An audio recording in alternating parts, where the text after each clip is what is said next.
of Victory, Strategies for Personal Success and Global Survival in a Changing World, by Gregory R. Copley, narrated by Lloyd James. Copyright 2006 by Gregory R. Copley.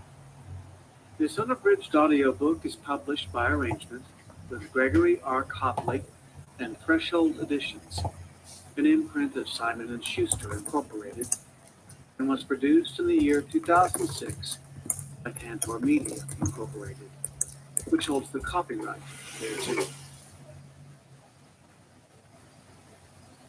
Prologue: The Emerging Global Revolution. Turn and take one last look around at your life, at the life we humans have built over the past few thousand years. It is already gone.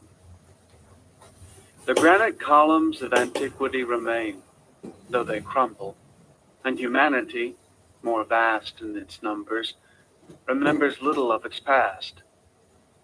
This great upheaval we see today is how the epochs change.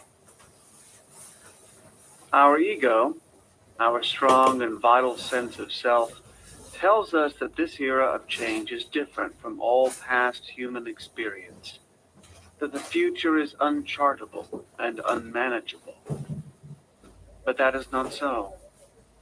We can shape the future as we have always done, perhaps more so now than ever before. There are golden times again for us to make.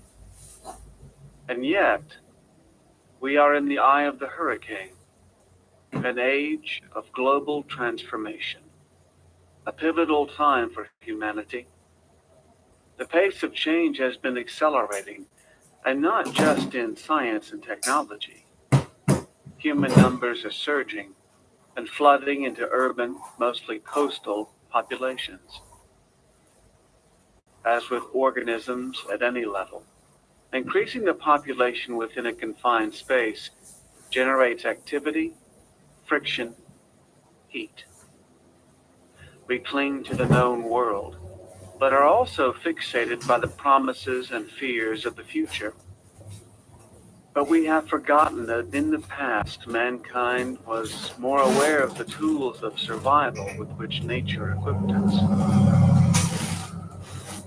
It is approaching 4 decades since Alvin Toffler, in Future Shock, noted that humanity was entering an age when the pace, scale, and embracing nature of change would be overwhelming.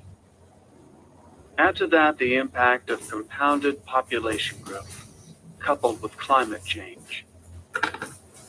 Little wonder that much of humanity feels a deep sense of unease and searches for answers, though futurists John Naisbitt and Patricia Aberdeen, writing in Megatrends 2000 in 1990, optimistically forecast a period of stunning technological innovation, unprecedented economic opportunity, surprising political reforms, and great cultural rebirth. They were not wrong, but they foresaw only part of the emerging world.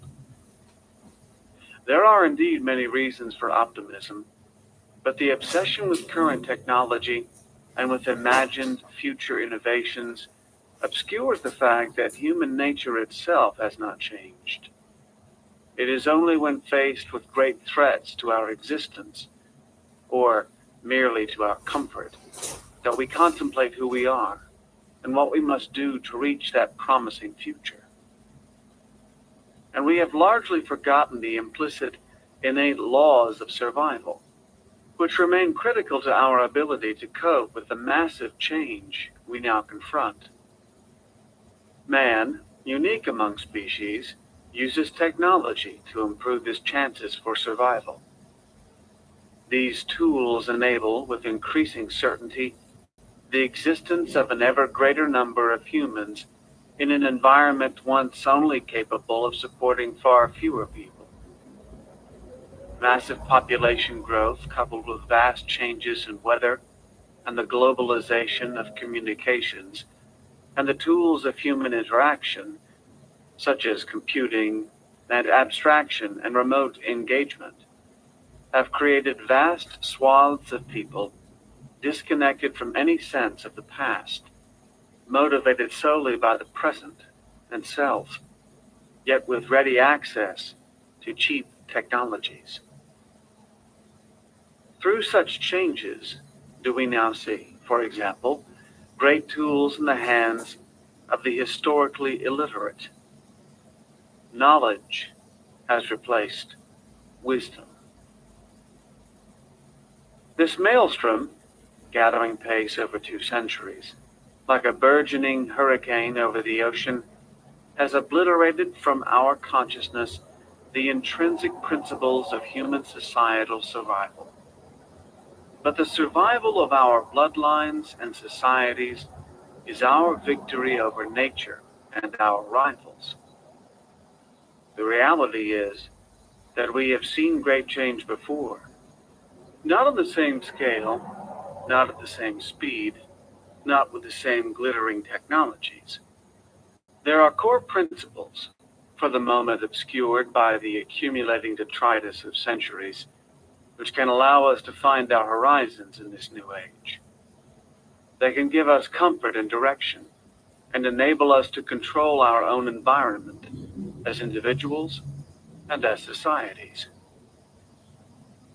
Society has become, perhaps inescapably, obsessed with change and the fear that permanence is illusory, and that durable items and the structures of the past are but obstacles to our access to the future.